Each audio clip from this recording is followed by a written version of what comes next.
Hello everyone. I'm Athena for Fashion Revolution Scotland, and today I have the opportunity to chat with Fleur. Fleur is the owner of Godiva Boutique in Edinburgh, which I'm sure most of you know. Since Godiva has been pioneering vintage and ethical fashion for more than 16 years. So we ask you to send us questions that you would like to ask Fleur, and I will try to include them in our discussion. So first of all, thank you, Fleur, for your precious time, because I know that you run your business now online, and also you're a mother of 2 children. So thank you for being here.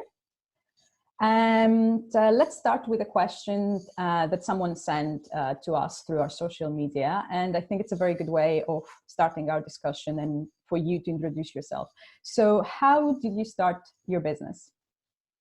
Okay, big question to start with. And just going to say quickly, it is really nice to be here with you today. Thanks for actually featuring me on Fashion Revolution, because it's something that's actually been close to my heart for many years now, and actually something that I've been working with without realizing from the very beginning. In fact, with starting my shop, which is a question that you just asked, I never set out to run the shop, actually, to set out a vintage shop, and the opportunity just came to me to run the shop. And it started off with 3 vintage rails, and over the years I have it's been more about, rather than being just about a shop, it's been about a message.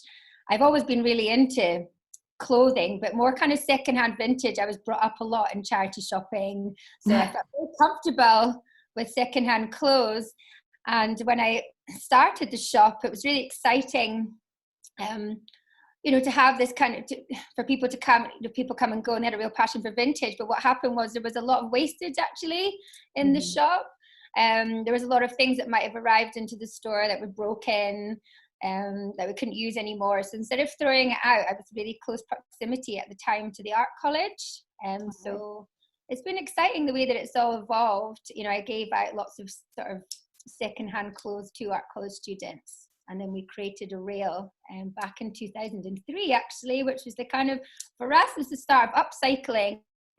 And it was great. And we had this one little rail, 3 big vintage rails, one little rail in the middle, and students would come in and display their work, and I would sell it. And I'd really like to see some of that work. If anyone out there is watching this and they've got that, would quite like to see some of it back. We were going to start a campaign on Instagram. But this is, so I started there, and then people don't realize that now, because now the Godiva is actually at 9 Westport, and it's a much bigger shop, in fact. And what it is now is 2 rooms of a room of vintage in the back, and the front store is all ethical, mostly ethical designers, and a lot of independent designers, which is really our big focus. Lots of UK designers, people hand making all their products. They're one-off, they're upcycled vintage fabrics. And that to me is just really, really exciting. Sending a message as well through to people, and it's really meaningful. Yes, that sounds really exciting and very interesting. That's how you started from vintage, but then you evolved to more other ways of ethical fashion, including vintage.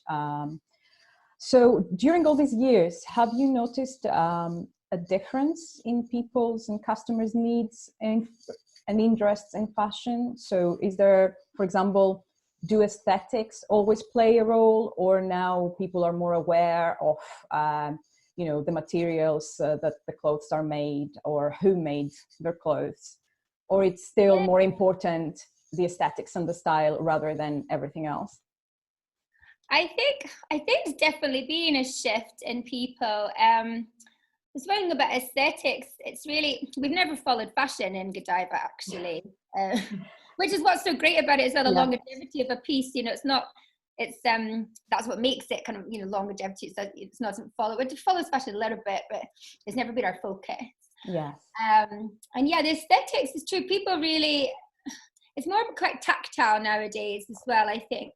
You can see people wandering around the shop, and they're really feeling the fabrics, they're feeling the clothes, and that makes a huge difference. So now with ethical brands such as Komodo, you know, all the bamboo cottons and things that they use, that kind of sense, that quality sense is really exciting and important. And we also started out, we also just wanted to be a bit different at Godiva. So a lot of the clothes in the very beginning, people didn't really quite get or understand, and you felt quite a lot of the time back in the day, this is like really sort of 12, you know, 16 to sort of 12 years ago, people didn't get it actually. You know, fast fashion was really a big thing back then, and people weren't conscious at all. Well, in my eyes, I didn't see it. I had to constantly be explaining myself to customers that walked in the door. I had to constantly justify what we were doing, and it was exhausting, but we always did. It was the mission that we were on and still are. But now it's easy. Now people come in and they really respond. Yeah, so that's a little bit part of my question. So do you see that now people are more aware, or do you still need to explain what it's all about? I think people are much more aware, and in fact, as soon as you mention it, they get very excited. And it's almost like the pennies dropped. It's something that they really want to know more about. It's something it's much more relevant, you know, now for people. When it's always been relevant for me, but you know, yes, you had to justify yourself a lot back in the day. People just didn't understand, but for me, it was creative. So yeah, so I understand that people are more informed now, and I'm sure with all the social media and the fashion revolution movement, people are more informed and aware. And but there is always an argument, a complaint that a lot of people have for ethical fashion and ethical brands, that they are very expensive. So how do you persuade people to invest in ethical fashion and change their mind? Yeah. Firstly, what I say, it's also about the when I mentioned Komodo there, it's about the fabrics, you know, the fabrics that are made. There's this like slightly higher quality. And I really believe now, in fact, when ethical fashion really was, there wasn't so much of it to choose from. So it was actually more expensive. But I really believe now it's become much more affordable.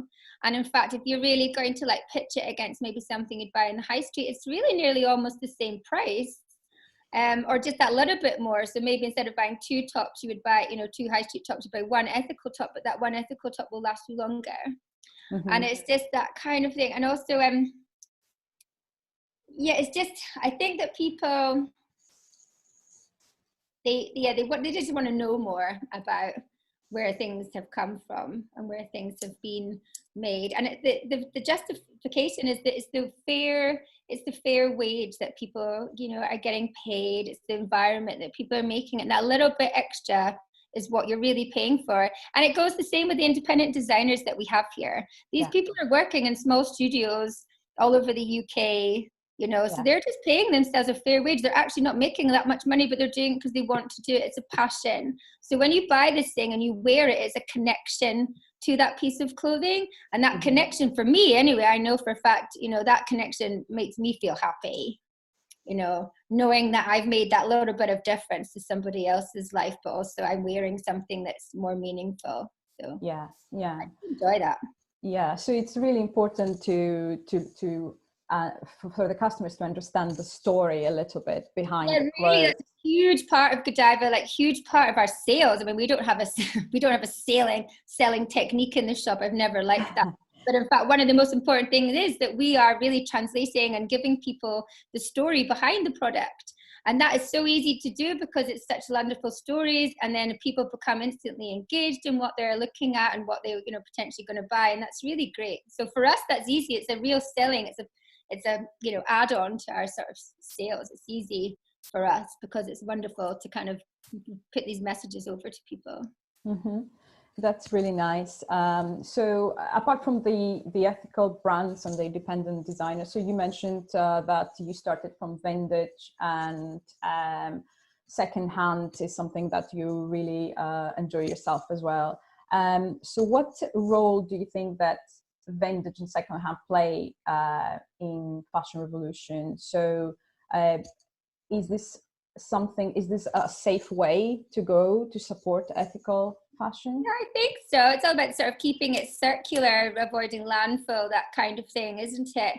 I mean, vintage has always been a passion of mine. I think some people really have an aversion to vintage, maybe because someone else has worn it. But for me, that's also a joy, like the story of a piece of clothing.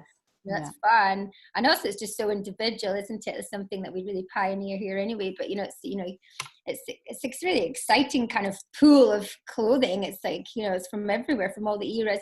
But yeah, it's definitely part of the, fashion revolution to buy secondhand, to buy vintage, for sure. And then to upcycle it, that's even more exciting, to make it new again, breathe new life into it. That's a really exciting part of it. So yeah. Yes, indeed, that's a great. I'm a big fan of vintage fashion myself. Yeah, and I love Godiva's collection of vintage. So okay, so that's really good. With vintage is kind of more a little bit the story behind the clothes, and if you're particularly like a fashion of a specific decade, you just go for vintage. But what is your opinion about buying secondhand fast fashion items? Like, for example, you have a secondhand Topshop top.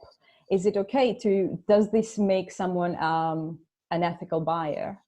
Yeah, that's a difficult one in a way, because for me, I've always sort of associated fast fashion with just not lasting that long, not lasting the longevity of the piece of clothing, maybe not as much, because, I'm sitting in a sort of a vintage room and there's things, from the kind of 50s, 60s, 70s, that piece of clothing has lasted. So sometimes for me, if something, from maybe Primark, a couple of washes and it's gone. So it is landfill. However, if you are reselling and rebuying, you're, it's circular in that sense, isn't it? Or you're swapping even your clothes, which is, so I mean, I think it's debatable, but it's ethical to a point. But for me, I've always had the idea of ethics being about fair wage, about fair working environment as well.